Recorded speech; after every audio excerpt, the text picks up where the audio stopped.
An empty box is placed on a span of a spring balance and scale adjusted to be 0.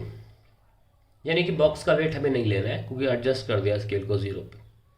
A stream of small identical beads, each of mass 4.5 grams, are then dropped into box from height 7.6 meter at a constant rate of 100 beats per second.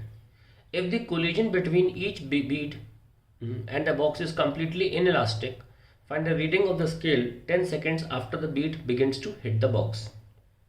तो एक तरीके का spring balance है जो wait दिखाता है और उस पर आपने पहले मान लीजिए खूंटे से एक पैन सा बॉक्स सा रख दिया, उसमें आप बीट डाल सकते हो ऐसा. ठीक है, इसमें बीट डाल सकते हो, भर भर जाएंगी बीट ऐसे ऐसे ऐसे. जब बॉक्स का वेट नलीफाई करने के लिए हमने करके 0 फिक्स कर दिया इसको स्प्रिंग बैलेंस को, और अब हम बीट्स डाल रहे हैं. बीट्स का जो हाइट से डाली जा रही है वो 7.6 मीटर से डाली जा रही है और प्रत्येक बीट का मास 4.5 ग्राम से और ऐसी 100 बीट्स पर सेकंड है जो डेटा मैंडलिंग करना, और 10 सेकंड पर जो फोर्स है वो निकालना है. देखिए 10 सेकंड्स पर जो बीट जमा हो गई वो तो वेट आएगा ही. तो हमारा जो भी नॉर्मल फोर्स होगा क्या निकालना है हमें, find the reading of the scale. वही नॉर्मल फोर्स है, रीडिंग ऑफ द स्केल की बात है, जितना नॉर्मल फोर्स बॉक्स लगाएगा वही रीडिंग भी होगी. तो रीडिंग ऑफ स्केल जो होगी वो होगी mass of beats at 10 second plus force, या यूँ कहिए dp/dt अपॉन जी. ये जी अपॉन जी करना पड़ेगा क्योंकि रीडिंग ऑफ स्केल मास में आती. लेकिन ध्यान रखें कि हमें अगला जो उस वक्त at that instant at 10th second जो इंस्टेंट पे हमें फोर्स लग रहा होगा वो भी हमें ऐड करना होगा. ये इस सवाल का मेन खेल है सारा.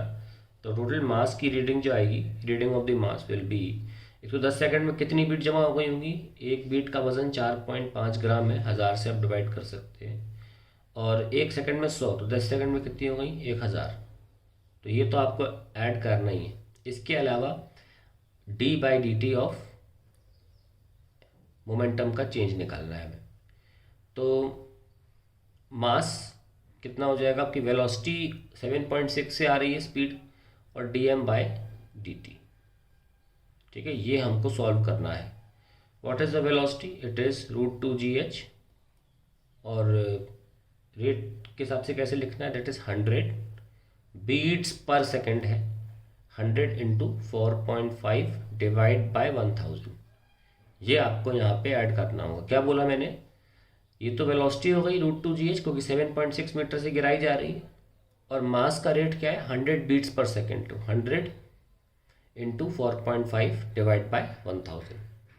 उस इंस्टेंट पर जो हमें फोर्स लग रहा हो वो निकालना है, और 10 से भी डिवाइड करेंगे क्योंकि हमें मास चाहिए.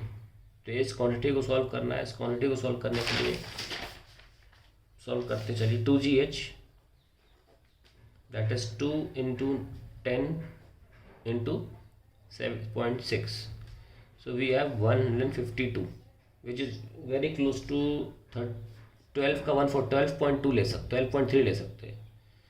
एक तो ये हो गया. उसके अलावा आप देख सकते हैं कि ये गया और इंटू 0.45 डिवाइड बाय 100 है ना, 0.045. तो ये सॉल्विंग इसको लेकर आ रही है तो कितना हो जाएगा, ये 0.123 इंटू 4.5 ले सकते हैं इसको हम, ये ऐसे करके.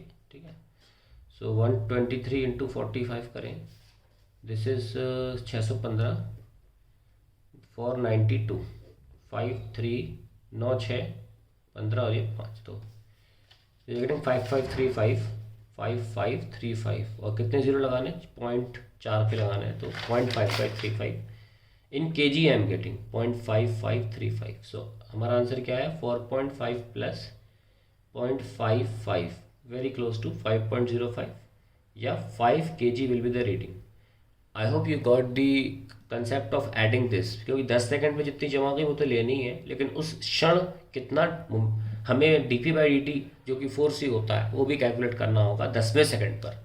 तब हमने ये कैलकुलेशन की है. ठीक है, एक दिमाग में ख्याल भी आ सकता है कि 10वें सेकंड पर पूछा है, तो आपने 10 सेकंड का तो ऐड कर लिया, फिर आपने D P by D T solve किया और ये 100 बीट्स पर सेकंड है, इसका मतलब आपने 11 सेकंड का ले लिया है, क्योंकि ये पूरी 100 बीट्स में पूरा 1 सेकंड लेंगी गिरने में।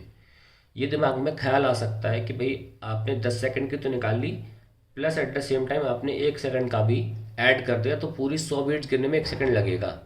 देखिए कहानी क्या है कि आप सोच बिल्कुल सही रहे हैं पर गलत तरीके से सोच रहे हैं। ये थॉट अगर दिमाग में आता है कि 10 सेकंड का मास और फिर 1 सेकंड को और, तो 11 सेकंड हो गया, ये सब मिला के फोर्स जो होगा वो 11 सेकंड होगा। ये आप गलत सोच रहे हैं। कैसे?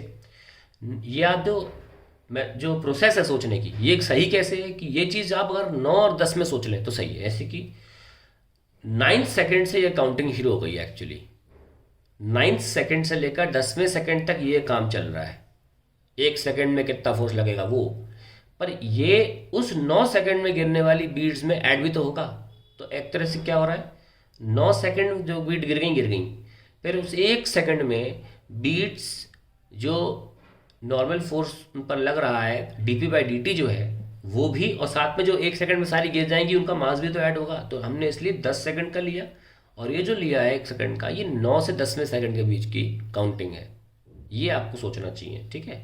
तो अगर आप उसको 11 सेकंड बोलते हैं तो फिर मुझे यहाँ पे 11 से गुणा करना पड़ेगा, बजाय कि मैं ऐसे इसका जो 1000 बीट्स ले लिया है वो 10 सेकंड्स का है, ठीक है। तो 10 सेकंड्स का ही क्यों लिया, क्योंकि ये बीट्स का अपना वेट भी होगा जो ऐड हो रहा है 9 सेकंड्स में जमा होने वाली बीट्स में। एट द सेम टाइम उस वक्त उस 1 सेकंड में D P by D T वाला फोर्स भी लग रहा है।